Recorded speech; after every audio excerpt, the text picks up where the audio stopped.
tonight. Happy Tuesday. Welcome to CWC's Family Connections.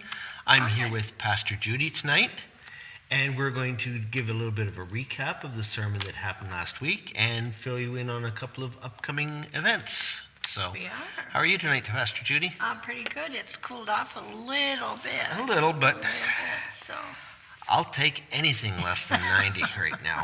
So. That's right.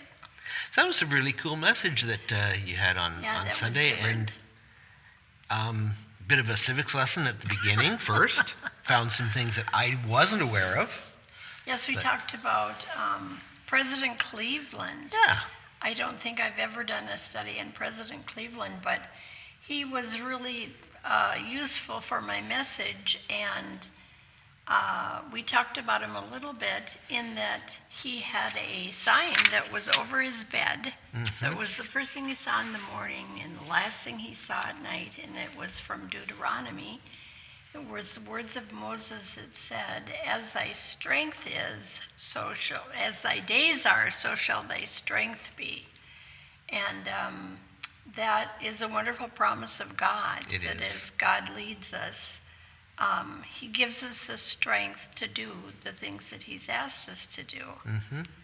So that was just a little lead in to my story about King Asa. Yeah, he was amazing that he had such a reign, and 36 years it lasted. Yes.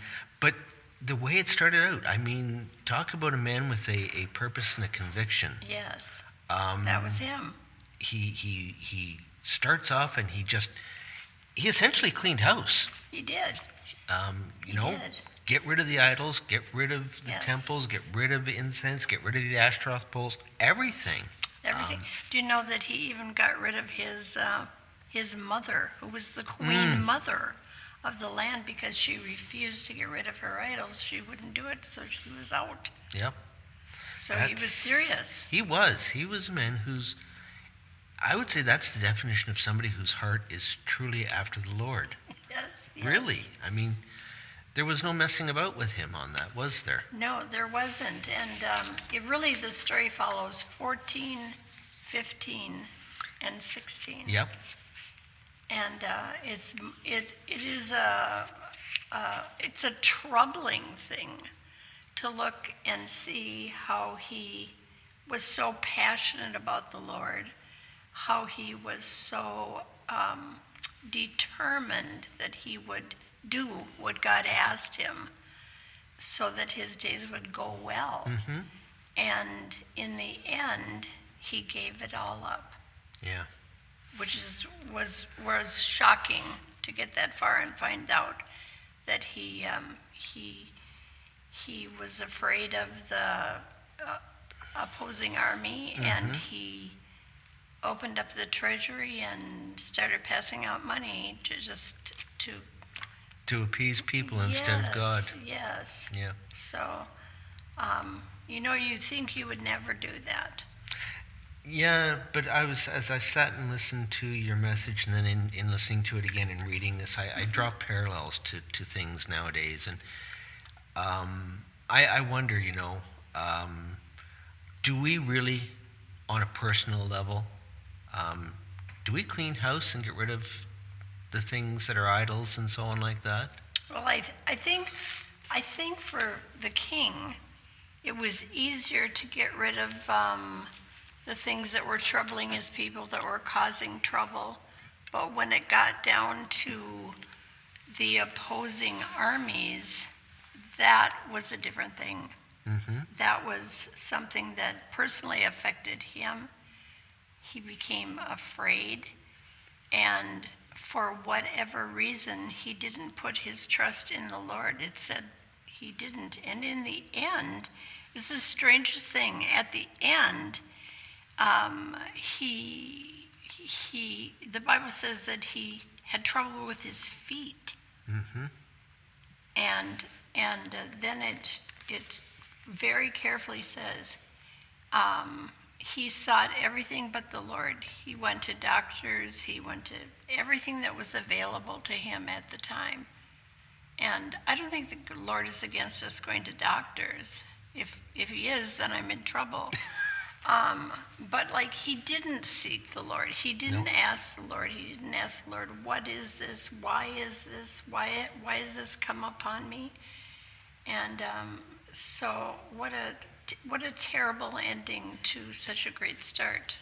It is, and as you were mentioning that, something came to mind, and it goes back to, I remember when Pastor Pete preached a couple of weeks ago, and he said we've got to quit paying tributes to the enemy. And essentially what King Asa was doing is he opened the storehouses, he paid off, and that is such a display of exactly what they're talking about. Paying, you can't serve No, you two can't. masters. And if you look closely, you see he was afraid. He was afraid for himself. He was afraid for his people. And just a couple chapters before, 1 million people marched against him. 1 million.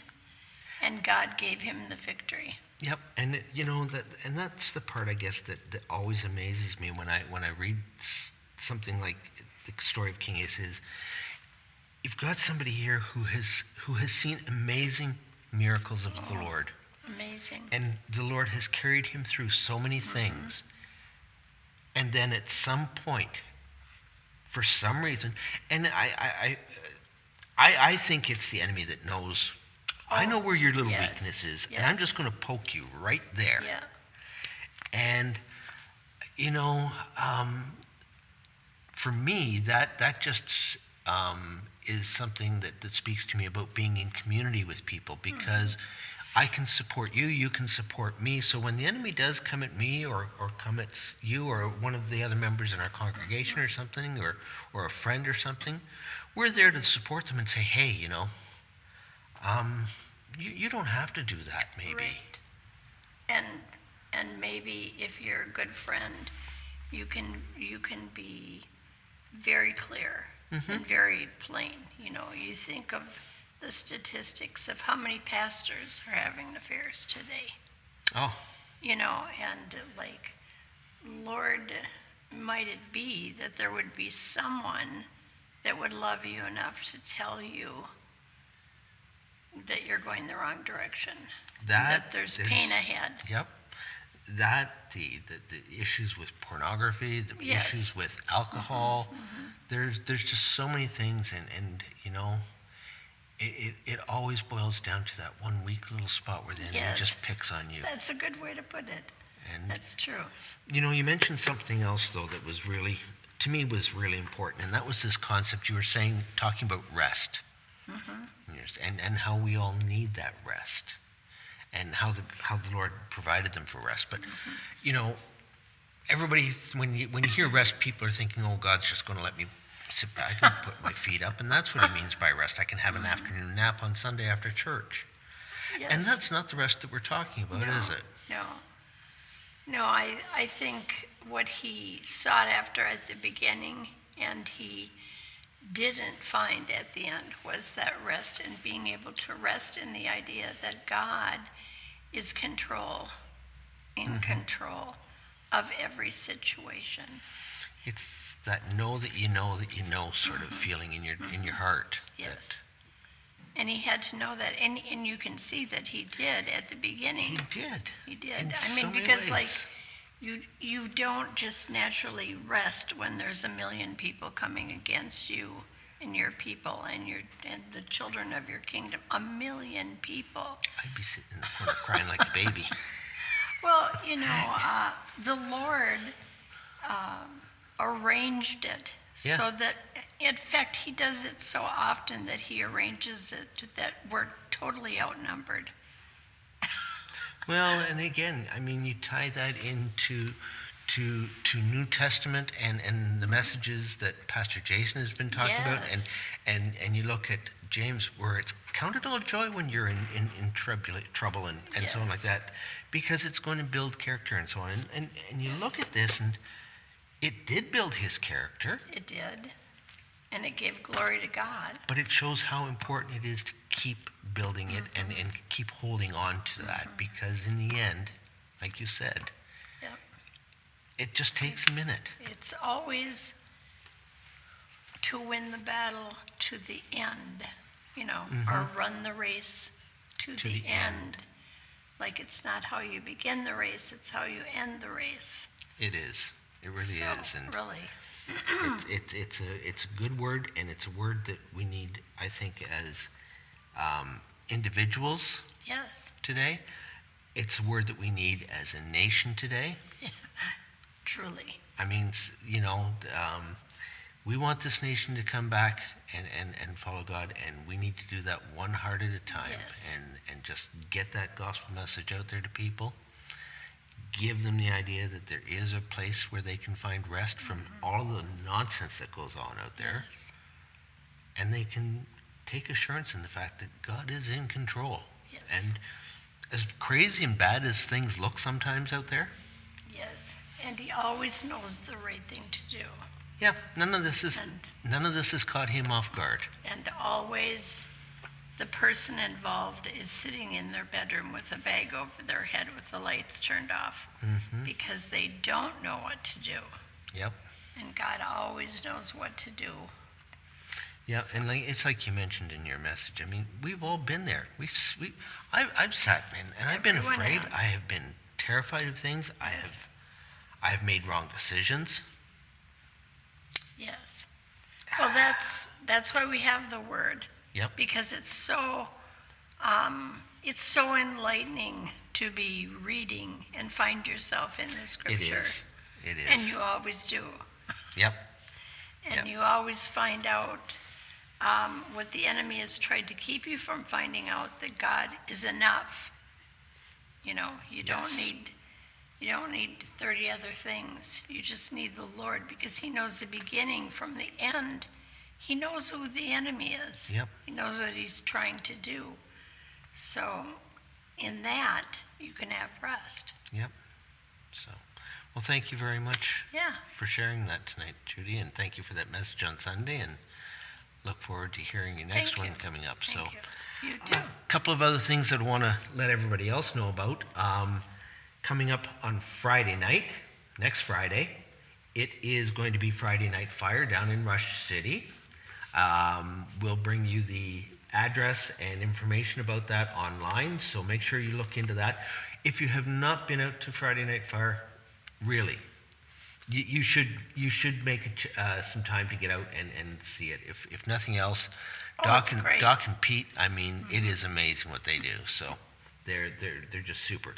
The other thing is, on Thursday of this week, the men's group from CWC, we are going out to the train park, and we are opening up prayer that night to anybody that feels that they have a burden on their heart for praying for the community. So if you... Ladies too, kids, anybody. The guys just felt that we needed to set aside one of our meetings a month to open the doors up to everybody. This is a chance to pray for our community, and it's also a chance to be a living testimony and a living witness to the community. That there are people here who love God, love the community, and are concerned about it, and we will do what we know is best for the community, which is to seek the Lord and ask for Him to transform it. So Right. that's all we have for you for tonight. Thank you very much for allowing us to pop in. And remember that Sunday, 10:30 a.m. is our live service, and if you can't be here live, please join us online. Thanks, and God bless. Have a great night. Good night.